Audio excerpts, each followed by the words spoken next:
একেকজনের রান্নার ধরন কিন্তু একেক রকম। আমি যেভাবে রান্না করে খাই এটাই কিন্তু ভিডিও করে আপনাদের সাথে শেয়ার করি। আমি কিন্তু রান্না কাউকে শিখাই না। আমি যেভাবে রান্না করি ওইটাই শুধু আমি ভিডিও করি। আসসালামু আলাইকুম, সবাই কেমন আছেন? চলে আসলাম আপনাদের সাথে আরেকটি ব্লগ নিয়ে।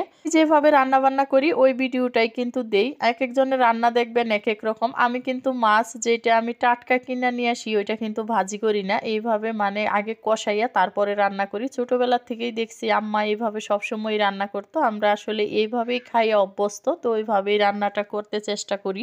পেঁয়াজ আর কাঁচামরিচ প্রথমেই তেলের মধ্যে দেই। তারপরে অল্প পানি দিয়া নেই। না হয় একদম কাশি উইঠা যায়। আর বাচ্চা যেহেতু গড়ে একটু পানি দিয়া নিলে খুশখুশি কাশিটা আর কি ওঠে না। তো এভাবে মসলাগুলা দিয়া কষাইয়া নেই। তারপরে মাছটা দিয়ে দেই। তো এখন সব মসলাই আমি এখানে কিন্তু দিয়ে দিছি। ধনিয়ার গুঁড়ি, মরিচের গুঁড়ি, লবণ, জিরার গুঁড়ি, হলুদের গুঁড়ি সব দিয়ে আর একটু পানি দিয়ে এখন আমি মশলাটা ভালো করে কষাইয়ে নিব। তারপরে মাছগুলা দিয়ে দিব। তো মাছগুলা দিয়ে দিলাম। মাছগুলা দিয়ে একটু কষাইয়ে নিব। তারপরে আমি মাছ আগে উঠাইয়ে নিব। এরপরে আমি সবজিটা আর কি দিয়া কষাবো।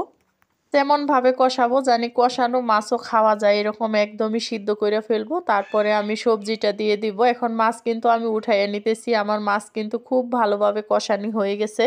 এখন বাজার থেকে মাছ আনা হয় ওইটা এইভাবে প্রথমেই রান্না করলে ভালো লাগে। তারপরে দেখা যায় একটু ভাজি করে রান্না করলে, ফ্রিজে রাখলে কিন্তু তখন আবার ভাজি করে দিতে হয়। বেশি দিন মাছ থাকলে ওইটা ভাজি করে না দিলেও ভালো লাগে না খাইতে। এখন আমি এই সবজিটা ভালো করে কষাইয়া নিব। তারপরে দেখেন এই তো কষানি মাছগুলা কতটা সুন্দর লাগতেছে, তাই না? একদমই মানে এগুলা কিন্তু সিদ্ধও হয়ে গেছে। চাইলে এখান থেকে খাওয়া যাবে আর কি, এরকম সিদ্ধ হয়ে গেছে। তো আমি সবজিটা কষাইয়া নিতেছি। আসলে এইভাবেই খাইয়া যেহেতু অভ্যস্ত, তো এইভাবেই আমি রান্নাটা করি। আর আমি ভাজি কইরাও রান্না করি। বড় মাছ যেগুলো আনি সেগুলো দেখা যায় যে হালকা ভাজি করে নেই। মানে একেক দিন একেক ধরনের রান্না বান্না করি। প্রতিদিন একরকম না।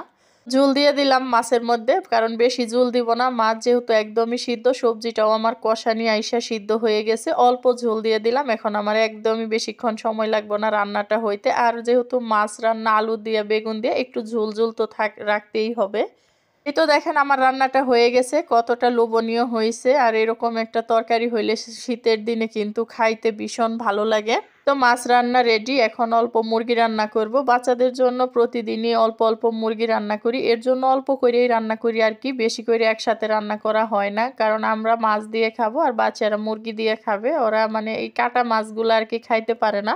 কাওলা মাছ একদমই ওরা পছন্দ করে না, খাইতেও চায় না। আর এদিক দিয়ে এটা পরের দিন সকালবেলায় দেখেন আমার ছেলে কি করে। আমি তো সকালের নাস্তায় খিচুড়ি রান্না করছি, তারে একটু দিছি খিচুড়ি খাইতে। সে সকল ধরনের দুষ্টামি করতেছে খাইতে এসে। এই তালার চাবিটা নিছে, সেটা নিয়ে গ্লাসের মধ্যে ঢুকানোর চেষ্টা করলো। আমি বারণ করাতে সে গ্লাসটার পানি ঢাইলা সব নিচে ফেলে দিল। এই তো তার দুষ্টামি